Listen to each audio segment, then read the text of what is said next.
Okay, well, hello Abrizam. Welcome to the final test of English. So, in the first sections, I would like to ask around 5 questions, and you should answer at least in several minutes according to the guideline state.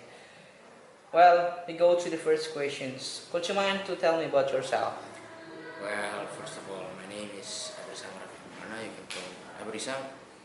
Uh, I was born at the 17th of December 2008. I live in Bekasi, and I am currently in the ninth grade, as you know. Uh, my current age is 14, and uh, my hobbies are programming, and my current hyperfixation is relay logic. Maybe you don't know that or whatever. Okay. Okay, go to the next questions. How was your IT skill before coming to IDN? Before coming to IDN, I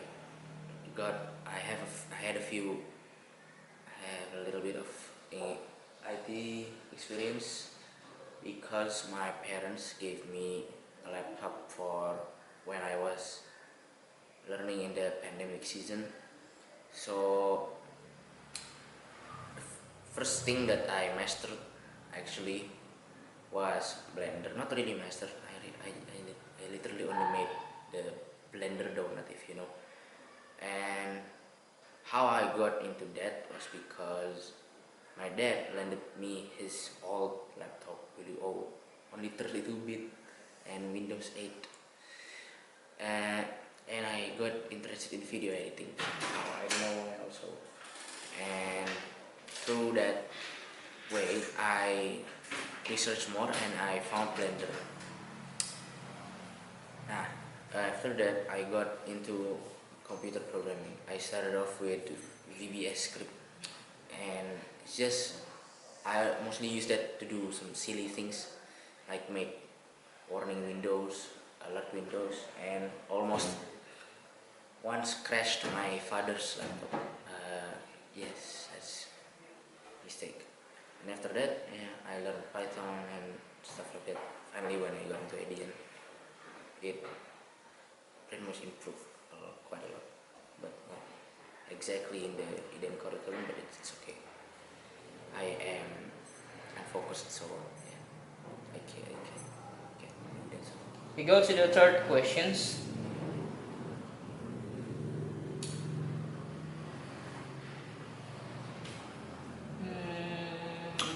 How is the progress of your ability during learning at IDN? You could probably explain the major lesson or the major subject of IDN, IT, Dinia, English, and TAFID. First of all, I'm gonna talk about Tafis. For Tafis, it really improved. Um, Mostly in my memorization skills. Because before when I went to IDN in elementary or primary school, I was really bad at memorizing. I think I was actually the worst in my class before because I had almost zero want to memorize until finally when the first times I holocaust in then the first time online holocaust, it really showed my disability for memorizing because I couldn't even memorize Al-Mursalat. No, actually Al-Mursalat I can, but I really got tested when I tried to memorize Al-Insan. My ustad literally told me to redo just 30, and well, I redid it, and alhamdulillah because of that memorization skills improved. Also my tajwid and tahsin skills quite now for Dinia. Before in IDN, I was in school at a Islamic school, so yeah, I got a little bit of Islamic knowledge before that, but not I got the basics, but I didn't get the like more detailed things with zakat and things, zakat and like the technicalities or sirah, and I got most of that in IDN because my last school mostly focused on the practical things, so like akidah, like no fikih, mostly focused on fikih and also hadis. And in here I got to explore hadis, akidah, fikih, and sirah. Before we had sirah, but not that much. Now for English here in IDN, because I had to speak in front of the mosque and also have to do a lot of video-based presentations, also group projects like what short films. It really tested my ability to speak publicly in front of people and also my acting skills, but mostly my public speaking skills, which greatly improved from the first time I went to IDN. Before I went to IDN, I could not speak in front of people. I couldn't even speak out loud. I was a severe introvert, and yeah, I was really bad at public speaking. But thankfully, I improved. Now for IT, I got a little bits of knowledge, few bits of knowledge from my classes, but because maybe some people would say, some people would label me as more advanced, but I'm not sure about that. Maybe I am more advanced, but I don't know. That's what people say. So, but I also feel like I only get a little bit from the IT IT class, but it's still meaningful and useful. Okay. Okay, we go to the fourth questions. What kind of game have you created? And please explain it. So I'm just gonna start off with my build box games because that's the only games that I.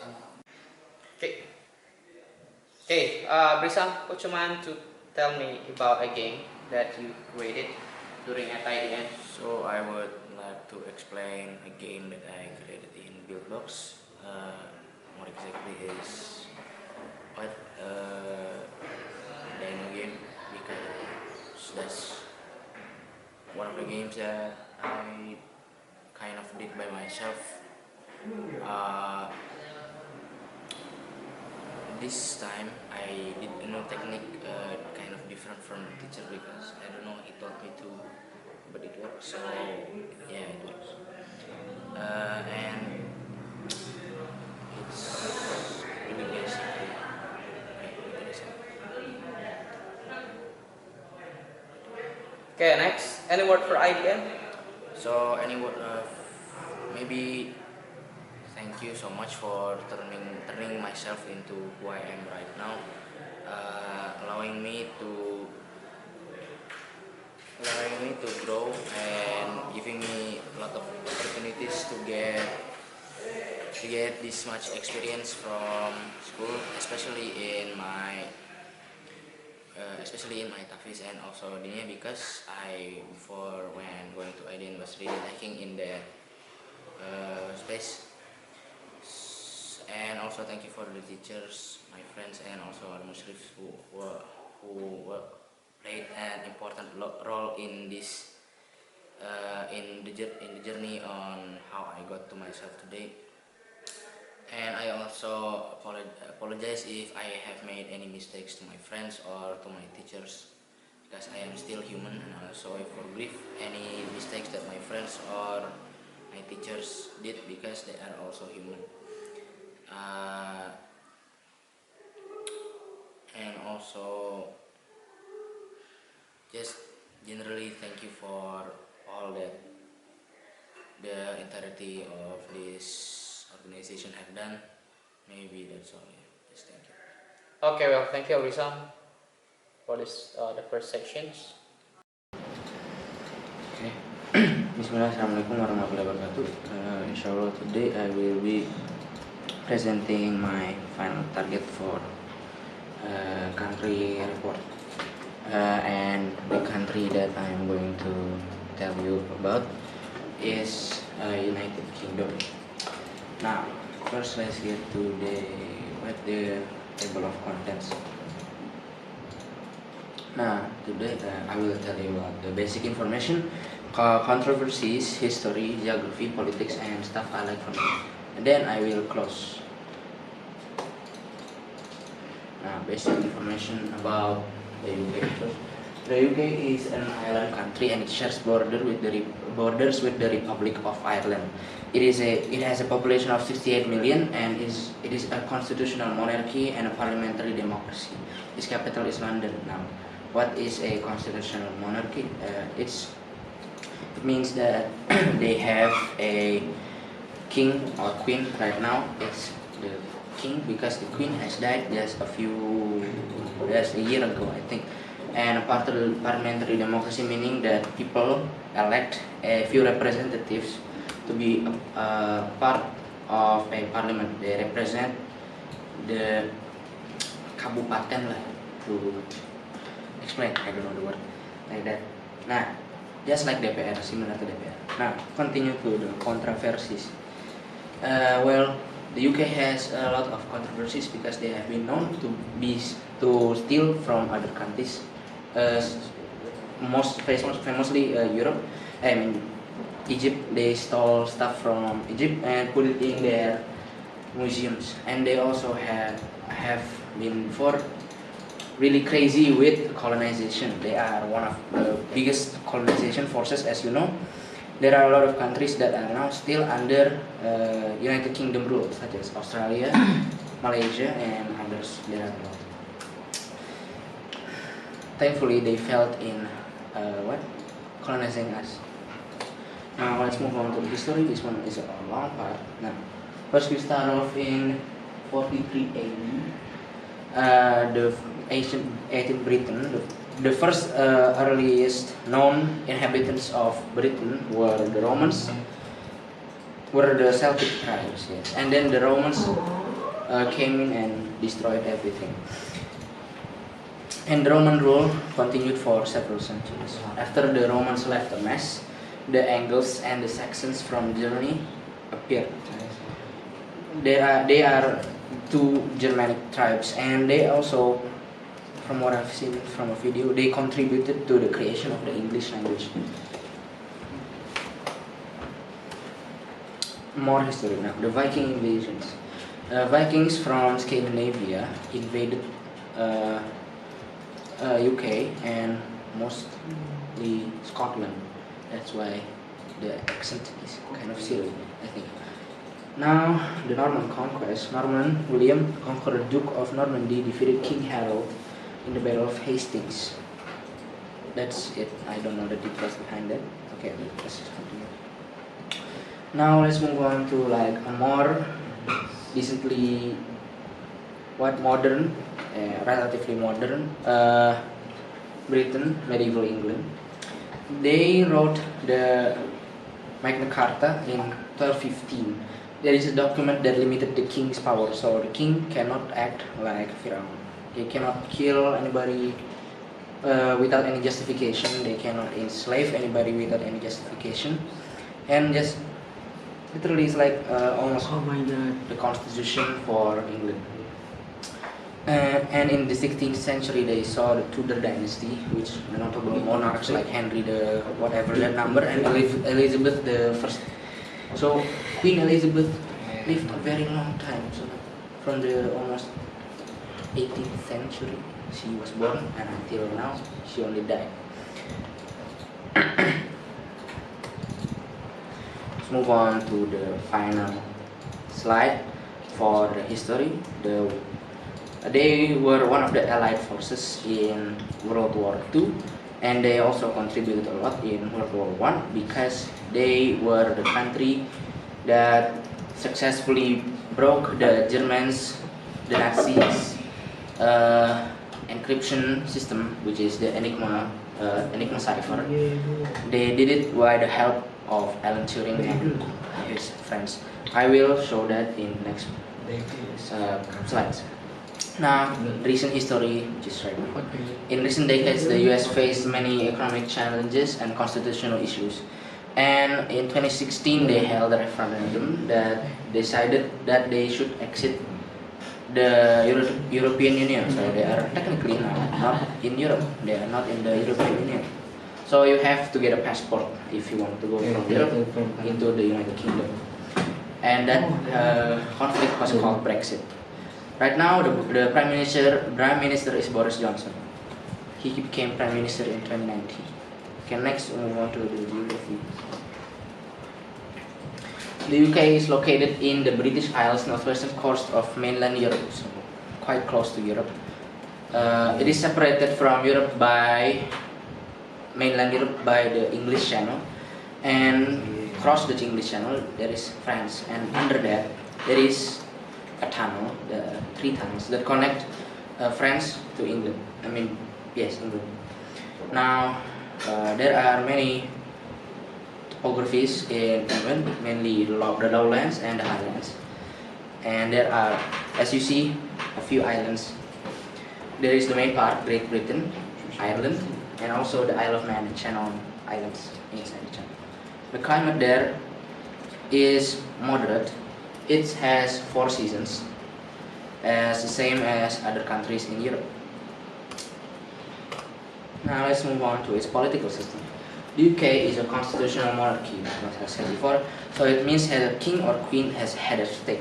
And the royals, royals' power is actually quite ceremonial right now. Most of the decisions are made by the parliament and elected officials.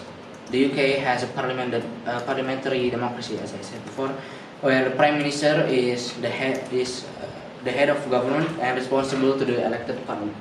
So he manages the entire parliament. Now move on to some of the political events.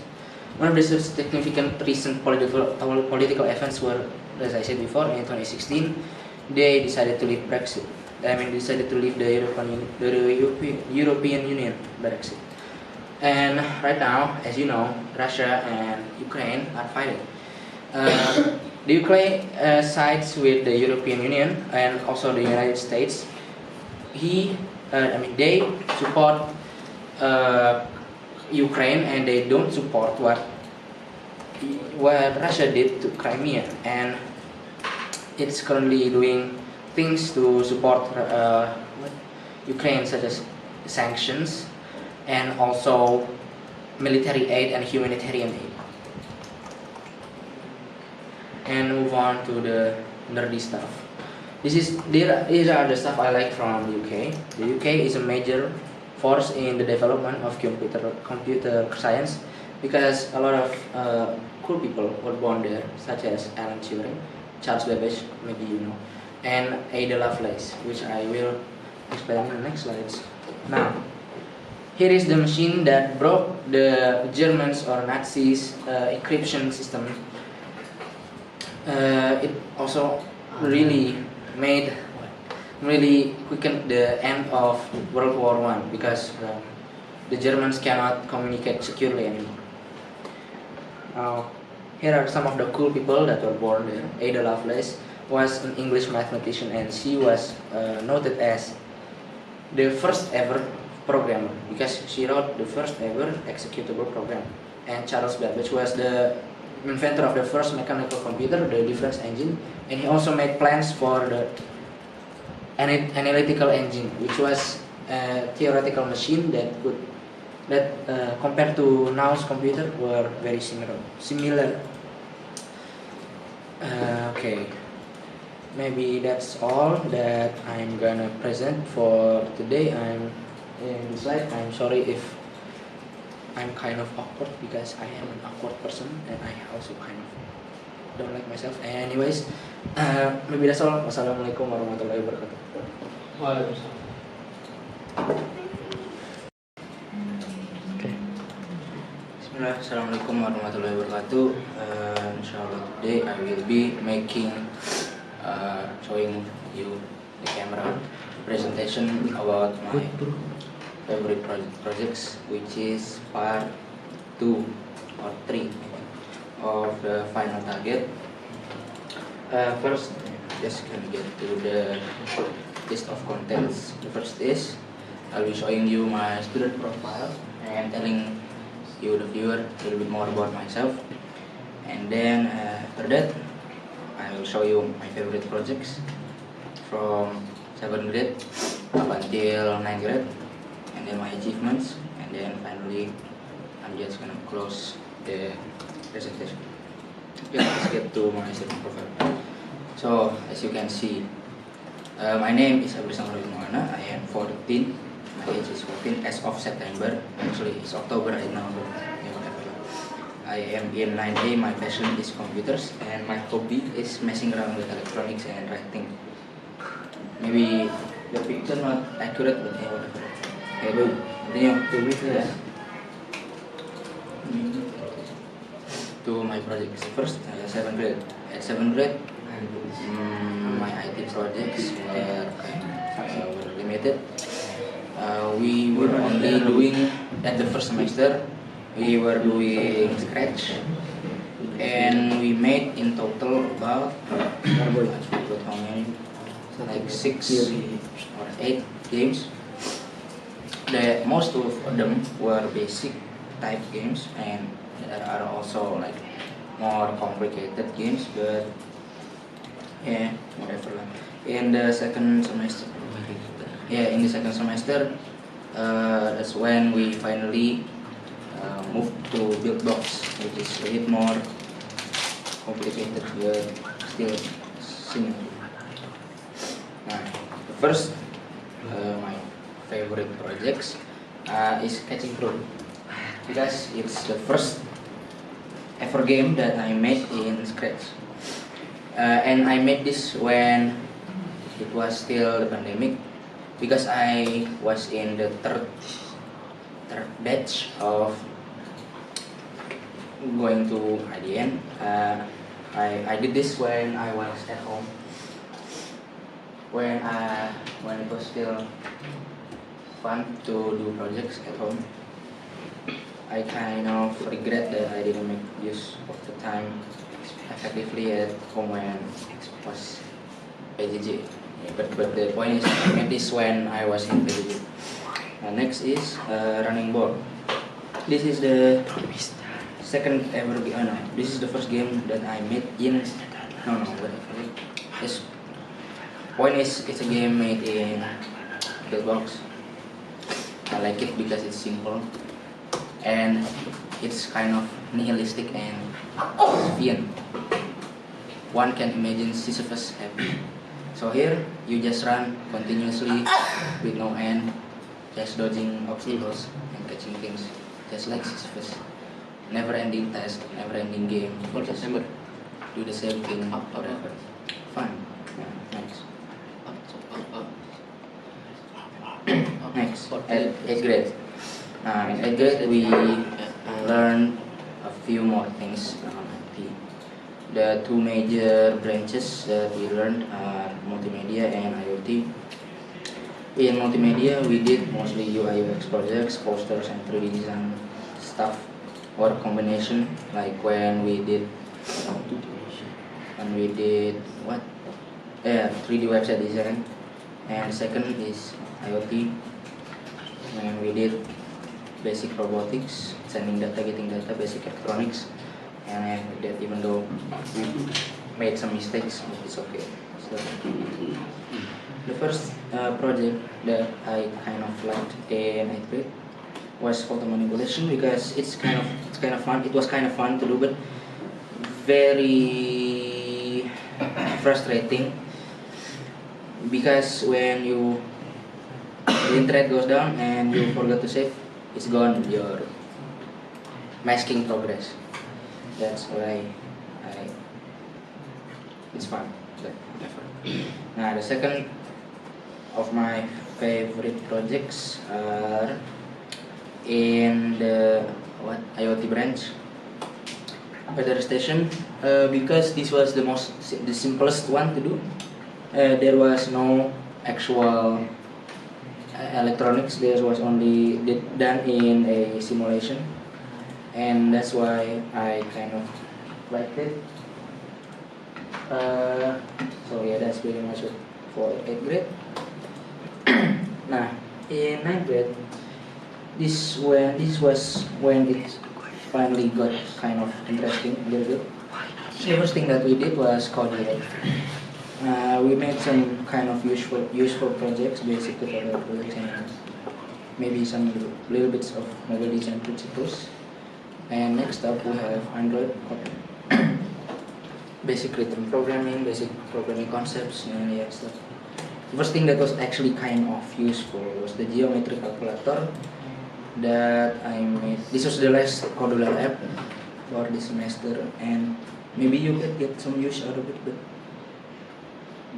yeah, I don't know. The next is the online radio project.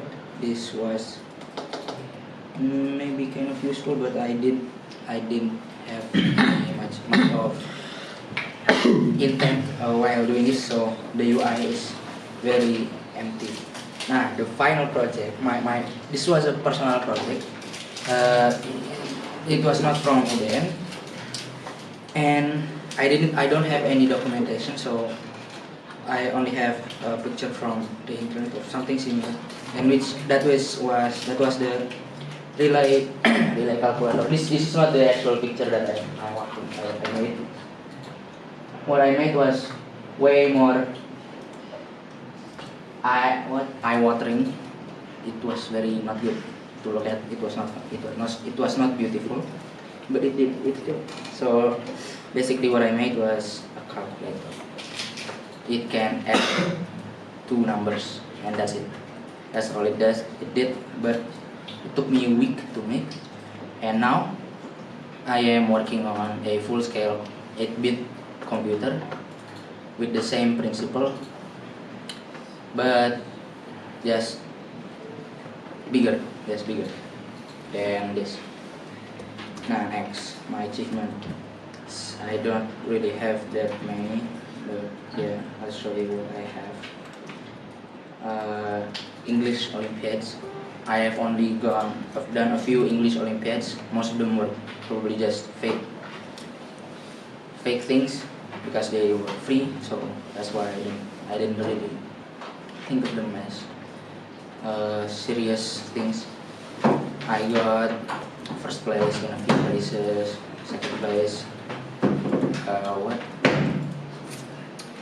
silver medal and gold medal as well.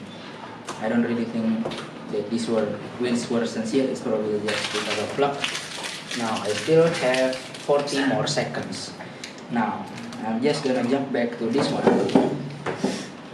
So I'm just gonna explain the project that I'm currently working on. So probably this won't make any sense, but I just want to fill the time. It's an 8-bit computer that has an 8-bit address space. It's fully almost made of relays.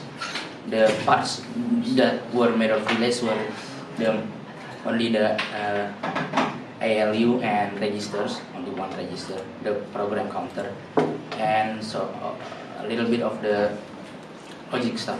The rest, the memory, actually only the memory is implemented with Arduino stuff, because I didn't want to buy too many register PCBs because it would be expensive and also use up a lot of relays. So yeah. Okay, wait. Maybe that's all from me. Thank you so much for. If you guys endured this very painful presentation, I'm sorry, I am very awkward as a person. Maybe that's all. Assalamualaikum warahmatullahi wabarakatuh.